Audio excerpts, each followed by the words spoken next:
Alicia Gray is having a word with someone in the crowd, and now security is also involved.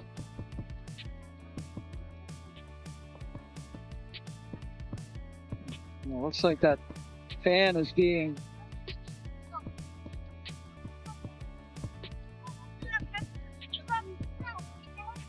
during the Fever's historic playoff breakthrough.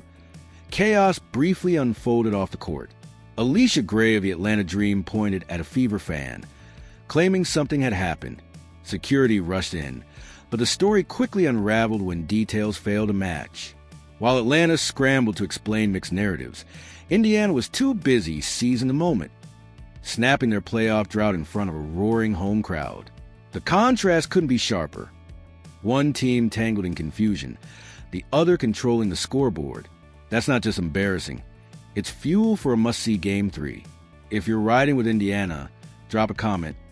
I've got the Fever. Clear to us, the WNBA does not appreciate fans, don't want us there. We have been thrown out of games for a multitude of ridiculous things. We have watched these players complain and trash us all. They called half of us racist. They've called all types of stuff. All types of stuff.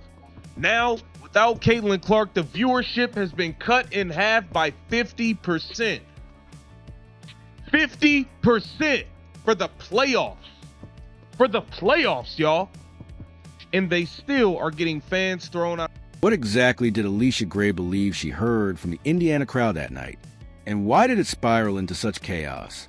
That's still unclear. Almost the moment she turned toward the Fever section, pointed and signaled security, the story fractured into conflicting versions. On live television, the cameras caught her gesture, a handful of fans standing in confusion, and arena staff rushing to escort people out before the broadcast quickly cut away. For viewers, it felt like a major incident had just unfolded. The timing made it even bigger. An accusation that bowled in the middle of a playoff battle instantly shifted the narrative. Atlanta wanted it framed as more than basketball. Their star had been disrespected. Their team had been wronged. And suddenly, attention veered away from the scoreboard and onto the stand. She got a fan kicked out last night against the Indiana Fever, only for the fan to speak their piece to the security. Security found out, oh, you didn't say anything at all, actually. Yeah, come back to your seat. Let me just wipe that seat off for you. Here, please, have a seat, ma'am. Alicia Gray played like absolute you-know-what last night and decided to take it out on fans. At first glance, it looked like Alicia Gray was reacting to a truly outrageous comment, serious enough to justify fans being removed. Yet the very next day, reports painted completely different pictures. Some outlets brushed it off as harmless heckling, the type of noise athletes expect in a playoff atmosphere. Others suggested it crossed a personal line, but without explaining exactly what was said. That lack of clarity raised immediate questions. If spectators are pulled from a postseason game, shouldn't the explanation be clear and consistent? Instead, what followed was a confusing mix of contradictory descriptions, none of which matched the accounts from people who were actually inside the arena.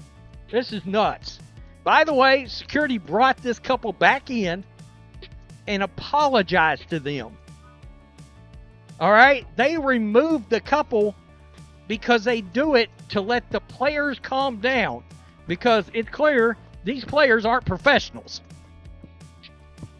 Hey, that's what you owe us. You owe us at this point. Stop it. Stop it.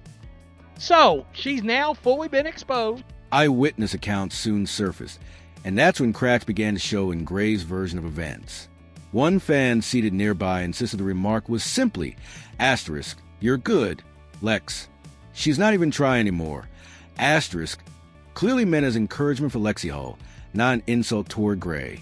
No vulgarity, no threat, just routine sports chatter. Yet that harmless comment somehow escalated into visible player frustration, a signal for security, and the unnecessary removal of paying fans from their seats. If that doesn't sound like a stretch, then what exactly does? Let's get this account of the situation. The guy in the black hat yelled to Lexi, who was running to guard Gray, and said, quote, "You're good, Lex. she's not even trying anymore. Gray lost her shit and said some very nasty words to the guy and the people next to him. Because he said she's not even trying anymore. She can't handle that kind of heckling. Are you kidding me? Quit sports today. And this is where the story completely unraveled. The fans who were escorted out, they didn't stay gone. Reports confirmed they returned to their seats later in the game, a clear sign of how minor the supposed offense really was. If something truly serious had been said, security wouldn't hand out a brief timeout before letting them stroll back in. By the end of the night, the optics were impossible to ignore.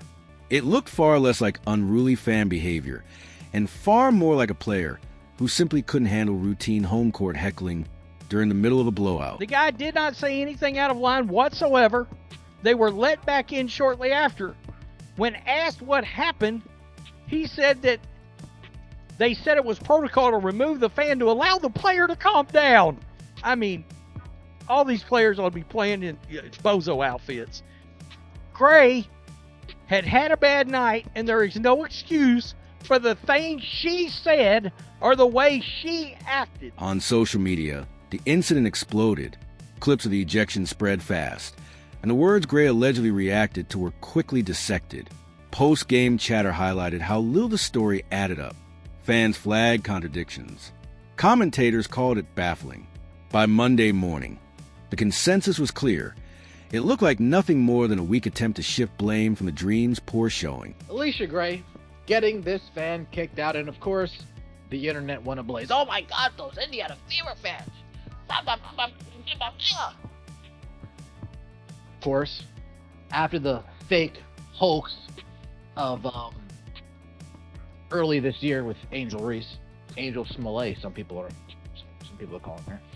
Fake race hoax, people are saying, oh my gosh, those Indiana Fever fans, what could they have possibly said? And the rumor mill starts going, and the rumor mill starts going, and the rumor mill starts going. Stepping back, the whole episode only backfired on Atlanta. The so-called lie, as fans branded it, never stuck. Attention shifted toward Indiana's resilience, not Gray's attempt to deflect. Instead of earning sympathy, the Dream appeared rattled, while the Fever looked tougher in every way. That's the ultimate contrast. As Gray pointed toward the crowd, Indiana pointed toward the scoreboard, writing history in the process and leaving no doubt about which team owned the moment. WNBA players, you guys are not ready for the big lights. You're not ready for the big lights. You're not ready. I could look you in your eyes and see you're not ready. Y'all can't handle people showing up to games. Y'all can't handle people actually being an interested, invested fan. With 5 players stuck in street clothes, how did Indiana still look sharper, hungrier, and more connected than Atlanta? That's what stunned so many people. Caitlin Clark had just been ruled out for the season. Sophie Cunningham was also sidelined. Sydney Colson and Chloe BBY were unavailable, and A.R. McDonald couldn't go either. That's a huge chunk of the rotation erased, headlined by the player who drew national attention and transformed league ticket sales. For most teams, especially facing a must-win, that kind of loss would crush morale. But for Indiana, it had the opposite effect. They rose higher.